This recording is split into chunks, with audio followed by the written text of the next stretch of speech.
This is a very vulgar picture that I'm going to paint. Do you ever notice how flies are attracted to manure? That's a picture there. And the fly never stays long. It lands on the stuff.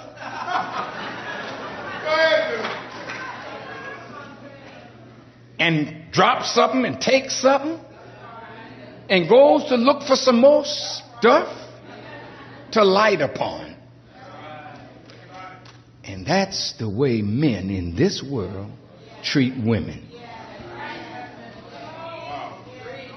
But the worst part about that is, it is you who have been lowered to that position where you look at yourself like the manure and you allow the fly to land on you and then look for another piece to land on, and he keeps dropping something and taking something but leaving nothing of value, because that means your people are constantly lowered because we have lowered our respect for our female. You can't even go in a store today and buy a pair of jeans that come up to your waist. Now I see women wearing clothes where you can see the bone, the hip bone that goes into the pelvis. And the only thing that's not shown is some of the pubic hair, and sometimes they shave that. Talk back to me. Who would create a style like that for you to wear but Satan?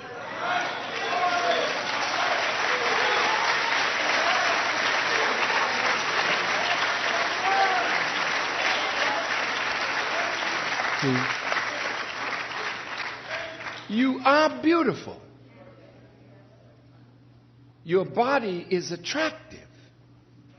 But a man, a real man, can't think sane thoughts with bootylicious on his mind. And all of you know what I'm talking about. A young girl, hear me now. I said I was going to close my talk on this. A young girl, 5 and 6, looking at TV. She sees beautiful Beyonce with her beautiful body, but her moves are so provocative. The child doesn't know sex. The child sees that we approve of that motion. So the baby is imitating Beyonce. And the silly mother, go baby, go baby, go baby, go baby, shake it baby, shake it baby.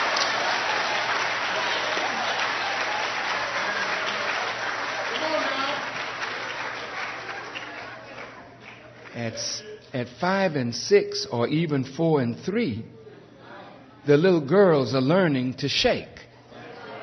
And the vulgar dances that are the style of the day are now commonplace in the home and accepted. Nobody seems to be speaking to this as the destruction of potential virtue. Now, some of these men have gotten so sick that a 2-year-old, a 3-year-old, what can you do with that? But men are trying to push themselves in a sexual way into a baby, splitting them. Fathers are taking off their daughters. Uncles, brothers, cousins, aunts. And now the lesbian craze is in. We are so undervalued now because of our ignorance, our lack of the potential for honor and respect. So a woman says, what the heck do I need a man for? I'll go to the toy store.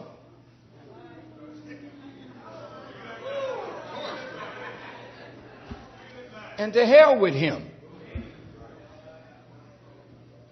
And it's not that our women want to be lesbians. That's not their thing. But another woman understands the pain that another woman is going through, being put through in her interaction with men. So when they get tired of the game playing, then they fall on each other and find more comfort in another woman than they find in a man. And I don't care if you call yourself a lesbian. When a real man comes along. No, listen. A real man will awaken that spark in you. And you start doing this.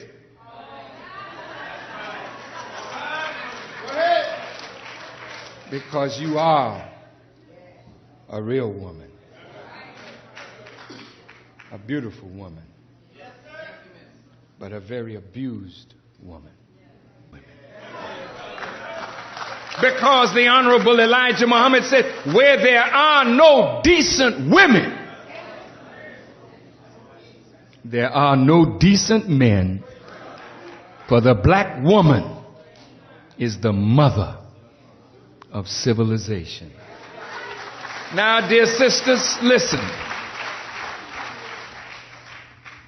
You're being programmed not for the kingdom of God, but you're being programmed for the kingdom of sluts.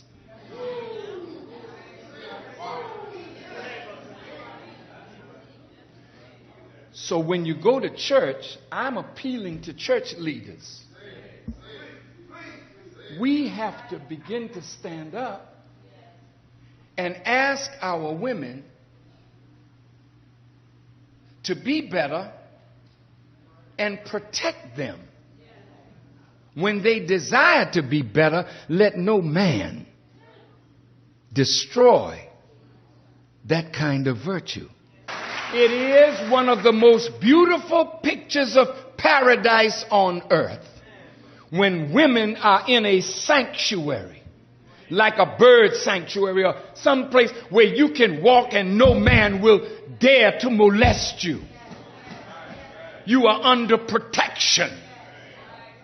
Because if the female is not protected, then the destruction of the nation comes through the woman, and the elevation of the nation comes through the woman.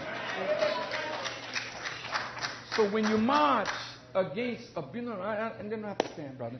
When we march against abuse of females and the violence that is taking place in homes, are you ready for this? Some of us call ourselves Muslims. And the Honorable Elijah Muhammad gave us a law that no man strikes his wife.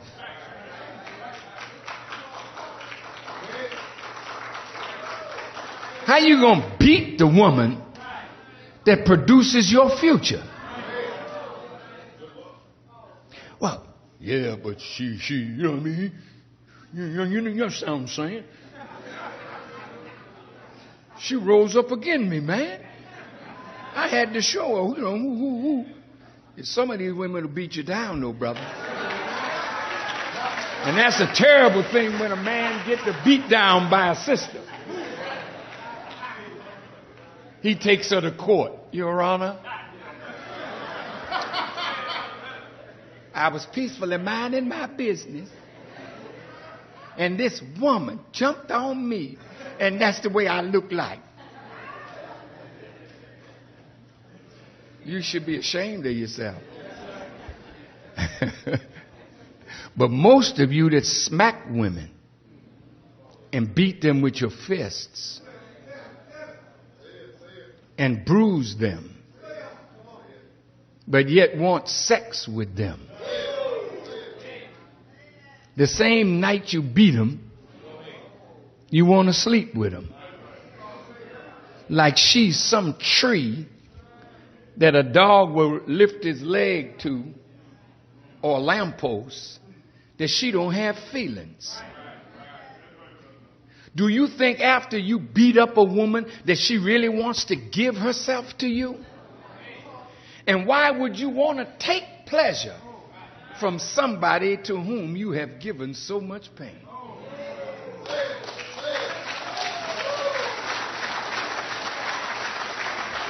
You know, Congresswoman, we are a sick people. And, you know, there's no way you can expect white people to show respect to you and submit to our desires when we are so fractured and broken as a people and nobody wants to address the real problem.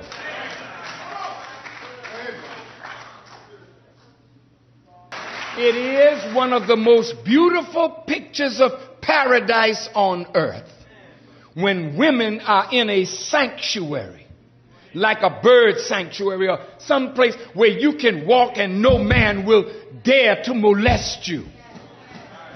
You are under protection. Because if the female is not protected, then the destruction of the nation comes through the woman, and the elevation of the nation comes through the woman. So when you march against abuse, and then I have to stand, brother. When we march against abuse of females and the violence that is taking place in homes, are you ready for this? Some of us call ourselves Muslims. And the Honorable Elijah Muhammad gave us a law that no man strikes his wife.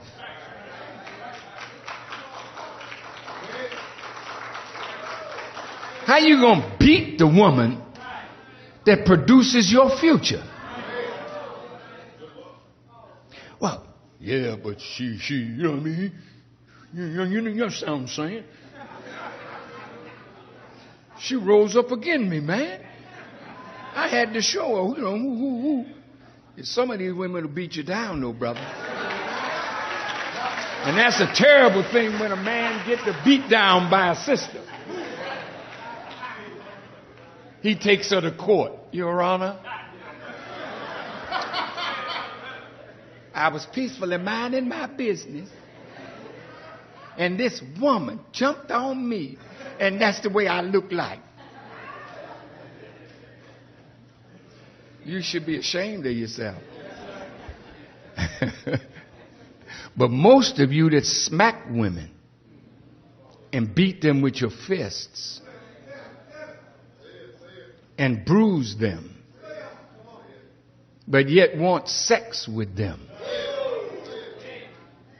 the same night you beat them, you want to sleep with them.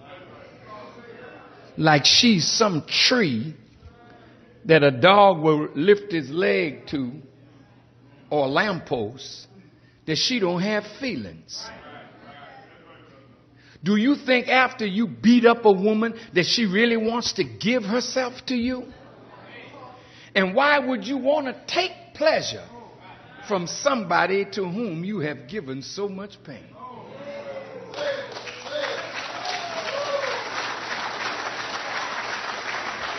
You know, Congresswoman, We are a sick people.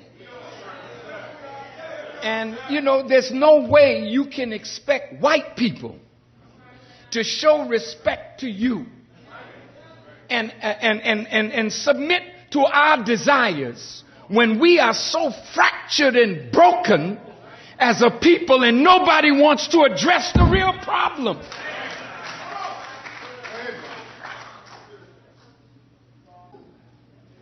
You don't take my life, I give it.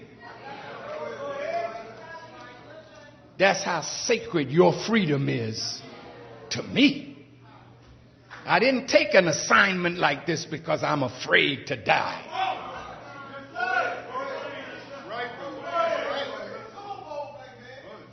And anybody that wants to lead our people, if you're not willing to give your life, you'll compromise their freedom when the going gets tough.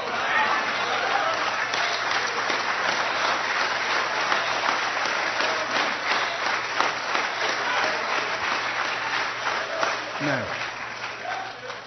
you go to jail.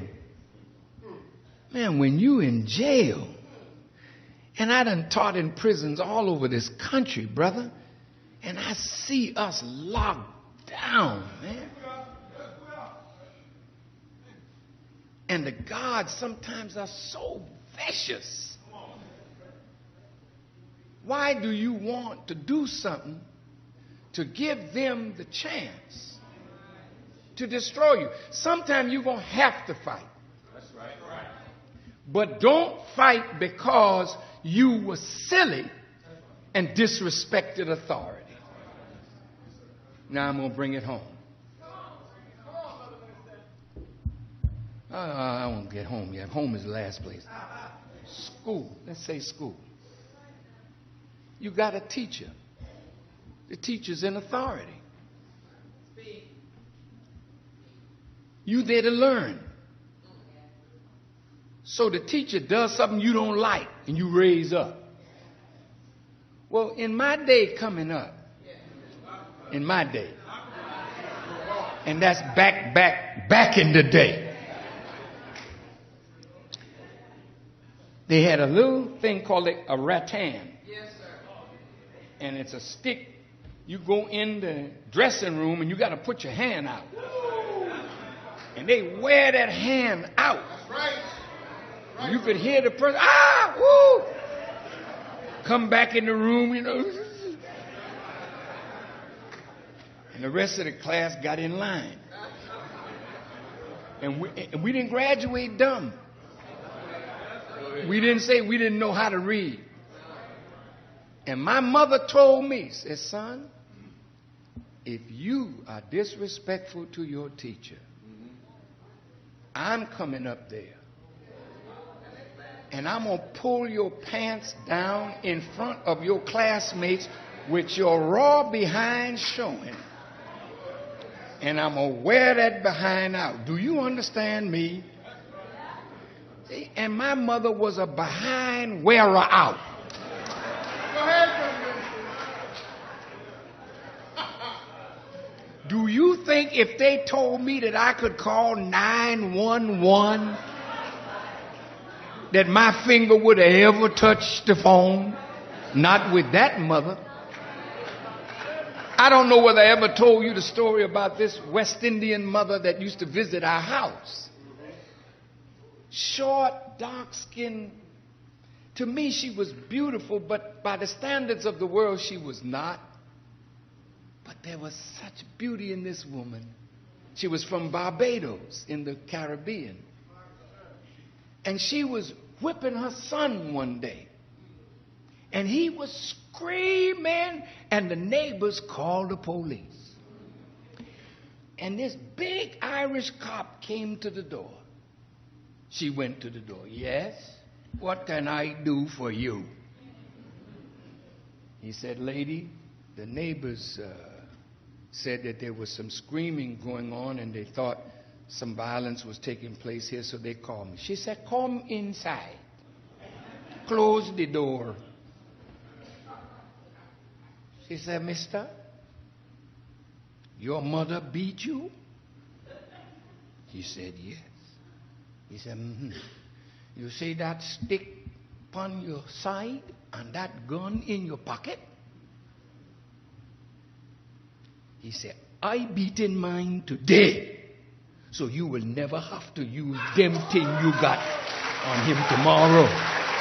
So listen, ain't finished. She said, you stand right there while I beat your ass.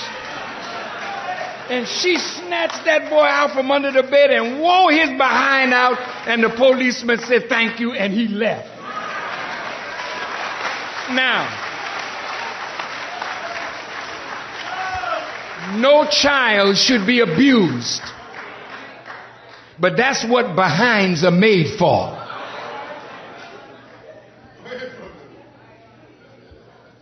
God put a lot of meat there, so you could tap it. Because children that don't get message to the mind get it through the behind. And that's why the scripture says, don't spare the rod and spoil the child. But today, I'm calling 911 on you, mama. And the police will come to your door and take your child to DCFS or some agency because you whipped your child. Now, how long should we take that? If you don't spank them, and I'm not talking about abuse them, I'm talking about spank them when they deserve it, then tomorrow that same policeman that will come and take your child, when your child is out of control, will kill your child tomorrow. Now I think I'll come home. See, sisters, in the nature of the man, God put him in authority. He may not have the wisdom of how to exercise authority, but God put it in his nature that he's in authority. Do you remember the old marriage vows? I said the old ones. Do you take this man to be your lawfully wedded husband? And in the thing it says to obey him, to honor and obey him, cherish him, yeah, till death us do part. In my day, that was in the vow. She would say yes, and I would say yes. But in order to hold authority, brother, we have to have the wisdom of how to exercise that authority. See, ignorance in authority is very destructive. So a woman can't obey you just because you're a big, strong man, but not intelligent. And the way the enemy has crafted the society, she's in college, we're on the street corner. It's sick to go to college and see 70% of the students are women, 30%, 40% men. And look at her courses. She's in law, in medicine, in marine biology, in engineering. This is a woman. What are you in? Well, I'm in PE. You still in that tote that barge, lift that bale mentality. So when she and you start talking to each other, see, the conversation may start, how you doing? Yeah, I saw you at class the other day. How things going? It's going fine, she says. How's it going with you? Well, you know what I mean, you know what I mean, you know what I mean. I'm making it, baby. I need a little tutoring. See, and then the horns start coming up, you know. He's looking at her. He see how fine she is. And you so provocative. You got on this low-cut, you know, thing. When the babies see you, they start crying. They think it's feeding time. And he's a big baby. And he start crying too.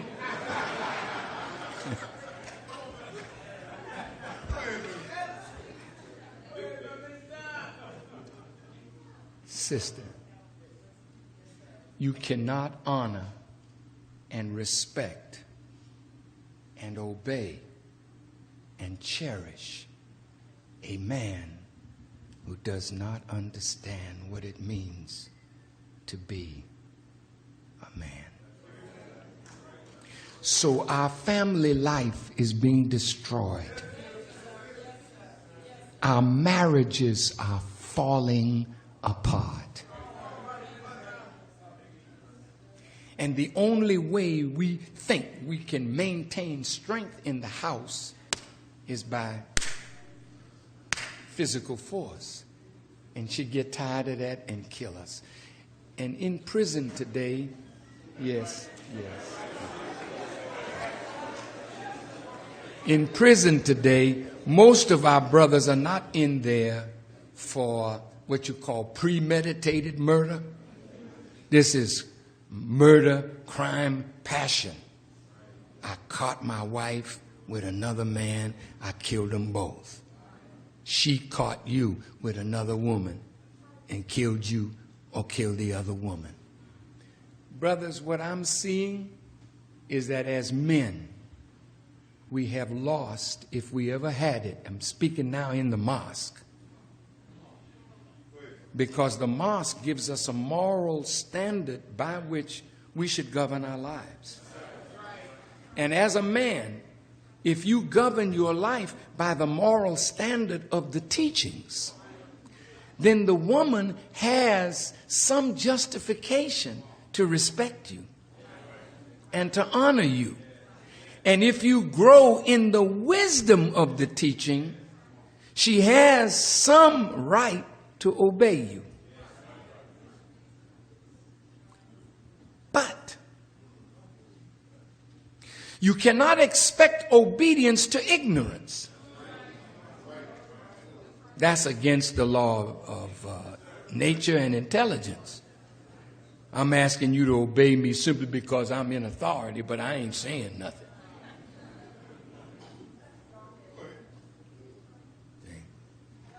Now, brothers, look. When you have an outside interest, another female that comes into your life, but you've made a vow to her. And because there's so many women, so few men, we have playtime.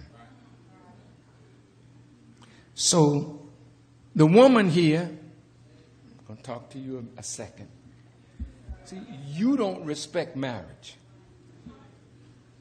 Because if you're single and he's married and he presents the right argument, you sleep with him.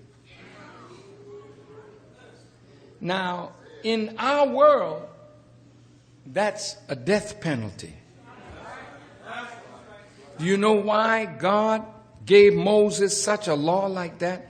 That the fornicator and the adulterer should be stoned to death? You know why? Because marriage is the cornerstone of family. Family is the cornerstone of nation. And anything that will interfere, corrupt, or destroy marriage and family is ultimately the disease that will undermine the nation and sink that nation.